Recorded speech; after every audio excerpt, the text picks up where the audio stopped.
Welcome on into another episode of the Healthy Discussion Show. And today's topic, we're talking about this real estate scam, the solar panel scam. Smash that like button. Don't forget to subscribe to the channel. Tell a friend to tell a friend. Hit that share button. And don't forget, leave your thoughts down below. I really want to know what you think about this one. Watch this. Investigator David Hammer's been tracking a spate of real estate fraud this year, and tonight he exposes a new kind of fraud involving a Metairie contractor and fake home improvement loans. David Bryan and his wife Anne-Marie both grew up in New Orleans. They met at Tulane. About 25 years ago, we moved away to Minneapolis. But now they're missing home. We're going to be retiring soon, and we still have family and friends here, and we wanted to come back once we're both retired. They bought this uptown house last year, ready to make it their forever home. Then one day this spring, David got this in the mail. You owe $45,000 on a loan, no payment due right now. It seemed kind of fishy, but you get those every once in a while. You've been pre-approved, so I kind of ignored it, but it was suspicious enough that I hung on to it, and the next month I get another one. It was from a California lender called Good Leap, which offers home equity loans for energy-efficient projects like solar panels or new doors and windows. Brian had never heard of Good Leap. He asked the lender to send him documents from this supposed loan. There's his name on the loan application and an electronic signature. But the only thing that matched the real record was your name. Was my name. Not your social security number. Nope, not my phone number, not my email address. No. What in the holy grail? With cash and technology becoming online, right? That's why I say the next thing up is regulating your online affairs. When you log in, they want to know everything you're doing now. For reasons like this. Now, if they don't need your social, right? And they just need your name and a DocuSign, right? Who's to stop it? Who's to stop it? How many times do you check your credit score? Do you check your activities on it?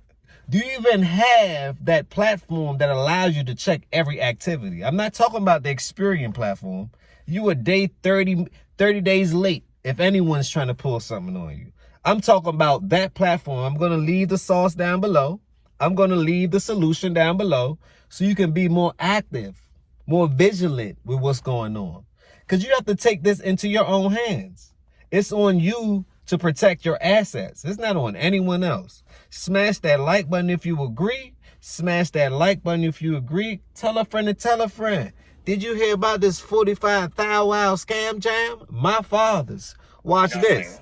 On the whole process from beginning to end, they didn't seem to do their due diligence. Not on the loan application.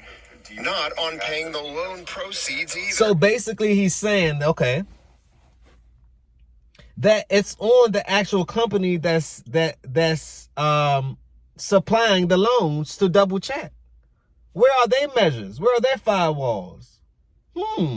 That's the ultimate question. So the question would then be, and leave your thoughts down below, who do you think is going to be held liable for this? A, is it going to be the homeowner? B, do you think the insurance company is going to give him a kickback of $40,000 to the insurance? C, the people that sold him the loan or authorized him to get the loan or forge the loan? D, leave your thoughts down below. I really want to know what you think. Who's held liable for this? But let's continue. Good Leap paid the construction company directly, Deep South Renovations, and they did it, and they didn't have any proof that the work was done, or anything. They just took their word for it that the work was done, paid them directly the $45,000. Good Leap slapped a UCC lien on Brian's property for the unpaid loan. It said he got solar panels, but he didn't. Deep South Renovations told Good Leap Brian got new doors and windows. He didn't, and he's far from alone. A UCC lien is where a creditor is putting a lien on a property to put others on notice that he has an interest in something in the property, whether it be furniture, equipment, or in this case, we had solar panels. Solar panels that never existed on the property, but that's what the UCC lien said. Lauren Griffin is a real estate attorney at Crescent Title. One of her clients also got a lien from Goodleap, also for solar panels that never got installed, also for $45,000 that went to Deep South Renovations. The only way that my client found out is because someone notified him, someone who also was a victim of these UCC liens. I figured that I couldn't possibly be the only victim, so I went back to land records and I printed out, at my expense, about $250, copies of all Goodleap liens in Orleans Parish. This third victim said he's afraid to give his name because he's the one who filed this police report against Deep South Renovations and reached out to warn as many people with Goodleap liens as he could find. And subsequently I heard back from about 8. Now the FBI. So hypothetically, allegedly, supposedly, this seems like an inside job. Leave your thoughts down below. These construction companies with people from all over the world, they're just coming into America. What do you think? What do you think they're willing to do in order to get through? This is allegedly, supposedly, hypothetically, though. Smash that like button. Tell me what you know. Is investigating. The FBI called me and they said, no, it's more than 10. It's more than one lending company. Grande? Law enforcement sources say Goodleap paid Deep South almost $1 million for about 20 bogus loans. Hold on. Time out. They paid them 20? They paid them $1 million? So they walked away scot-free. Oh no. I see why the FBI involved. I see why they're involved. This is crazy. And this is what America is like today. This is what the world is like as we speak right now. The world is under all sorts of duress. It is. You want to know why? Because it's about to be a two-class society. It's either you're rich or you broke. It's no in between. It's no middle class. That's over with. Let me repeat. This middle class stuff, it's over with. You want to know why? The middle has been disseminated. It's no longer there. It's obsolete. So it's no time to play in this world. It's no time to play. But let's continue. The FBI twice, but I know that they're investigating. Investigating Deep South and its owner, Samantha McGee. I know that her contractor's license for this fake company that she established has been removed. This is Deep South's supposed office, a vacant storefront in Metairie. We found McGee recently took out a $450,000 purchase bond. Did y'all see that office? That office was not an office. Leave your thoughts down below. That was not an office. Samantha McGee. What does that sound like to you? It ain't DJ Envy, is it? On this Metairie townhouse, the seller says McGee paid the first $50,000 and stopped. And now he's going to have to evict her. U.S. Marshals confirmed they went to the house last year to arrest McGee for failing to show up in federal court on an unrelated matter. Neighbors saw her pull up in her late model Mercedes. What? She wouldn't answer the door or any of our phone and text messages. I think it's Hold on.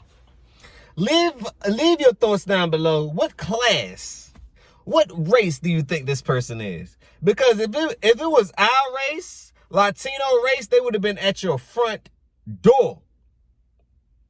They would have been at your front door. You would have got 100,000 years plus more. Smash that like button if you agree. Now, for some reason, they're being patient with this woman. Samantha McGee sounds like a fraud to me. Smash that like button if you agree. Samantha McGee sounds like a fraud to me. Smash that like button if you agree. Because why isn't she being apprehended? Ha ha! That's when you know what society is about. Yes, it's unfair. Yes, it is. Because just the other week, what did happen to DJ Envy and all of them? They identified them and they took them in, right? They already identified Samantha McGee, but they didn't take her in? My fathers. So, it's like Sodom and Gomorrah. The end of days is written all over the wall. It's okay. The end is a new beginning. We're not afraid of that. But be careful with your credit. Be careful with your information. Double check. Do your own due diligence. Because if some things are too good to be true. Free solar panels? Or you paying them to order you something and you didn't receive it? But then they charged you for it and you didn't get the product? My fathers. On that note, leave your thoughts down below. I'm going to leave the link to the entirety of this video. Go check it out. Go check it out. But remember, tell a friend to tell a friend. You got to be safe at the end. On that note, peace, blessings, and love. This is another Healthy Discussions show. Can we talk about it? I just want to talk about it.